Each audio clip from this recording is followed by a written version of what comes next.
Hi எல்லாருக்கும் வணக்கம். இந்த வீடியோவில் நம்ம புனித யோசிப்பு நிகழ்த்திய அதிசயங்களை தான் பார்க்க போகிறோம். அதுக்கு முன்னாடி எங்களுடைய யூடியூப் சேனலை மறக்காம சப்ஸ்கிரைப் பண்ணிடுங்க. வாங்க இப்போ வீடியோக்குள்ள போகலாம். முதலாவது அதிசய படிக்கட்டு.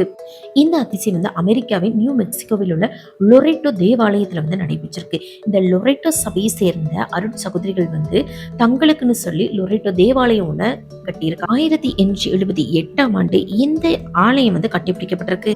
ஆனா இந்த ஆலயத்தின் உள்ளேயே மேல் தளத்துல சின்னதா பாடகருக்குள்ள செல்வதற்காக மாடி ஒண்ணு அமைச்சிருக்காங்க.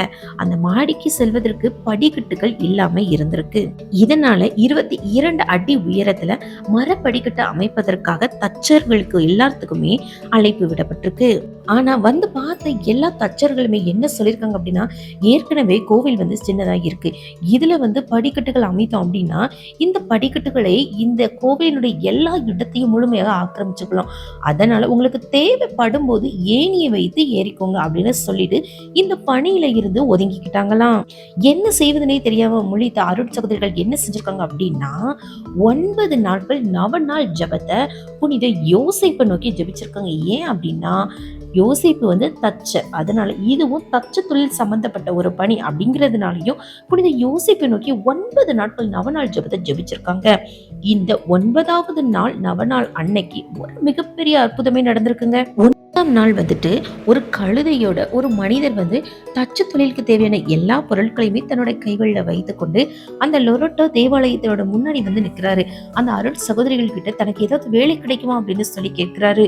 இதை பார்த்த அருள் சகோதரிகள் எல்லாருமே தங்களுக்கு இந்த மரப்படிக்கட்டை அமைத்து தருகின்ற அந்த பொறுப்பு, அந்த பணியை அந்த மனிதர்கிட்ட ஒப்படைக்கிறாங்க. கிட்டத்தட்ட 3 மாதங்கள் அந்த மனிதர் அந்த தேவாலயத்துக்குள்ள இருந்து அந்த படிக்கட்டுகளை செய்வதற்கான எல்லா வேலைகளையுமே செஞ்சிருக்காங்க. படிக்கட்டுகளை அமைத்து முடித்ததும் அந்த மனிதர் யாருக்கிட்டையுமே சொல்லாமல் அவர் வேலைக்கான கூலியம் வாங்காம அங்கிருந்து போயிட்டாராம். இந்த அருட் சகோதரிகள் அவரை தேடி பார்த்திருக்காங்க. ஆனா அவங்களால கண்டுபிடிக்கவே முடியலையா. இதனால செய்தித்தாள்கள்ல கூட விளம்பரம் கொடுத்து பார்த்திருக்காங்க. அப்படியும் அவங்களால அந்த மனிதரை கண்டுபிடிக்க முடியலையா. அதுக்கப்புறமா அந்த மனிதரை யாருமே பார்க்க கூட இல்லையாங்க. அதுக்கப்புறமா தான் அருட் சகோதரிகளுக்கு புரிஞ்சிருக்கு தங்களுக்கு உதவி செய்ய வந்தது புனித யோசேப்பு. ஏன்னா அந்த மரப்படிக்கட்டு அமைக்கப்பட்டிருக்கக்கூடிய அந்த விதம் எல்லாத்தையுமே ஆச்சரியத்துல ஆழ்த்தக்கூடிய விதத்துல அமைந்திருக்குதாங்க. வெறும் 2 வளைவுகளை கொண்டு மட்டும்தான் அந்த மரப்படிக்கட்டு அமைக்கப்பட்டிருக்கான். அதனுடைய சூட்சமம், நேர்த்தி, தொழில்நுட்பம் எல்லாமே மிக அருமையா இருக்குதாங்க. இந்த மரப்படிக்கட்டுகளை தாங்குவதற்கு தூண்கள் கூட கிடையாதான், ஆணிகள் கூட பயன்படுத்தலையா. வெறும் மரப்பலகைகளை வைத்து மட்டும்தான் இந்த மரப்படிக்கட்டு அமைக்கப்பட்டிருக்கான்.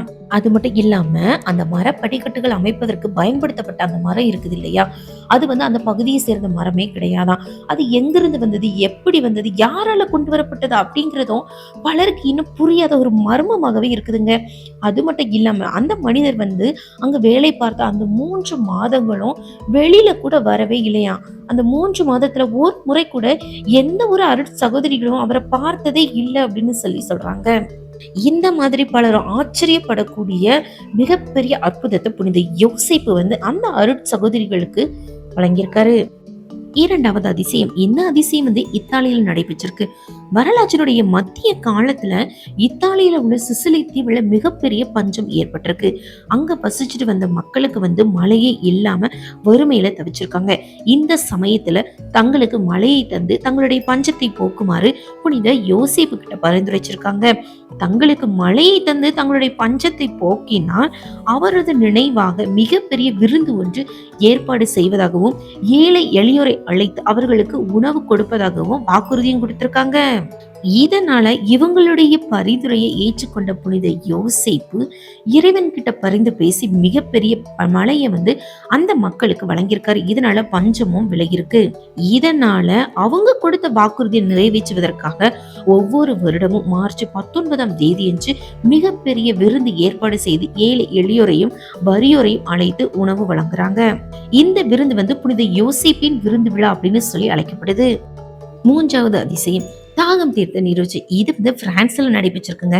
1660ஆம் ஆண்டு பிரான்சினுடைய கொடினாக் அப்படிங்கிற இடத்துல காஸ்பர்ட் ரிச்சர்ட் அப்படிங்கிற இடையர் வந்து தன்னுடைய ஆடுகளை மேய்த்து கொண்டிருந்திருக்காரு. அந்த சமயத்துல அவருக்கு கடுமையா தாகம் ஏற்பட்டிருக்குங்க. தன்னுடைய குவளையை திறந்து பார்த்திருக்காரு. அதுல தண்ணீர் இல்லையா. தண்ணீருக்காக அங்கும் இங்கும் அலைந்து திரிஞ்சிருக்காரு. எங்கேயுமே அவருக்கு ஒரு சொட்டளவு தண்ணீர் கூட கிடைக்கவே இல்லையாம். இதனால அவருடைய நாக்கே வறண்டு போயிட்டான்.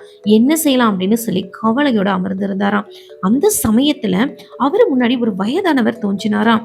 தன்னுடைய பெயர் வந்து யோசேப்பு அப்படின்னு சொல்லி அறிமுகம் ஏற்படுத்தி கொண்டாராம். அவரு அந்த ரிச்சர்ட் கிட்ட சொல்லியிருக்காரு, அருகில் வந்து ஒரு மிகப்பெரிய பாறை ஒண்ணு இருந்திருக்குங்க. இந்த பாறைய வந்து தூக்கு, அதுக்கு அடியில தண்ணீர் இருக்கு அப்படின்னு சொன்னாராம். இருந்தாலும் இந்த ரிச்சர்ட்டுக்கு ஒரு சந்தேகமும் இருந்திருக்கு. நிறைய பேர் சேர்ந்தாலும் இந்த பாறையை நகர்த்த முடியாது. இதை எப்படி நான் நகர்த்துவது அப்படின்னு சொல்லி யோசிச்சிருக்காரு. இருந்தாலும் அந்த முதியவரினுடைய வார்த்தைக்கு மதிப்பு கொடுத்து அந்த பாறையை தூக்கியிருக்காரு. அவர் ரொம்ப எளிதாகவே அதை நகர்த்திட்டாராங்க. அடியில பார்த்தா ஒரு நீரூற்றே இருந்திருக்குங்க. சரின்னு சொல்லிட்டு தன்னுடைய தாகத்திற்கு ஏற்ப தண்ணீரை குடித்து விட்டு நன்றி சொல்லலாம் அப்படின்னு சொல்லி நிமிர்ந்து பார்த்தால் அந்த முதியவரை காணுமா. அதுக்கப்புறமா அவர் ஊருக்குள்ள ஓடி செஞ்சு நடந்த இந்த அற்புத நிகழ்வு எல்லாருக்குமே சொல்லியிருக்காரு. இன்று வரைக்கும் அந்த இடத்துல வந்து வரக்கூடிய இந்த நீரூற்று வந்து உடல் மற்றும் ஆன்மீக சுகமளிக்கும் நீரூற்றாக அழைக்கப்படுது. அது மட்டும் இல்லாம அந்த இடத்துல புனித யோசேப்பினுடைய நினைவாக ஒரு ஆலயம் ஒன்று எழுப்பப்பட்டிருக்கான். 4வது அதிசயம், துறவிக்கு வழிகாட்டிய புனித யோசேப்பு. இந்த அதிசய நிகழ்வு வந்து 19ஆம் நூற்றாண்டில் நடைபெற்றிருக்கு. 19ஆம் நூற்றாண்டை சேர்ந்த இஸ்பானிய துறவி ஒருவருடைய வாழ்க்கையில் நடைபெற்ற நிகழ்வுங்க. இந்த துறவி வந்து புனித யோசேப்பு மீது அதிக அளவு அன்பு கொண்டவராய் இருந்திருக்காரு. இவர் வந்து என்ன செய்வாரா, அடிக்கடி புனித யோசேப்பு, அதுக்கப்புறம் அன்னை மரியாள், குழந்தை இயேசு, இந்த 3 பேருமே ஒன்றாக இருக்கக்கூடிய அந்த நிகழ்வுகள் எல்லாத்தையுமே நினைவுபடுத்தி ஜெபிப்பாராங்க. குறிப்பா புனித யோசேப்பு வந்து குழந்தை இயேசுவோடு, அன்னை மரியாளோடு, அதுவும் கழுதையில பெத்லஹேம்ல இருந்து எகிப்துக்கு எந்த மாதிரி போயிருக்க முடியும் அப்படிங்கறத நினைத்து அதுல எந்த அளவுக்கான சிரமங்கள் ஏற்பட்டிருக்கும், எவ்வளவு துன்பங்களை அனுபவிச்சிருப்பாங்க அப்படிங்கறதெல்லாம் நினைத்து தியானிப்பாராம். இப்படி தியானிக்கக்கூடிய இந்த துறவி வாழ்க்கையிலேயுமே ஒரு இடரல்கள் ஏற்பட்டிருக்கு. ஒரு நாள் இரவு மலைப்பாதை வழியாக தன்னுடைய துறவு மடத்திற்கு போயிட்டு இருந்திருக்காரு.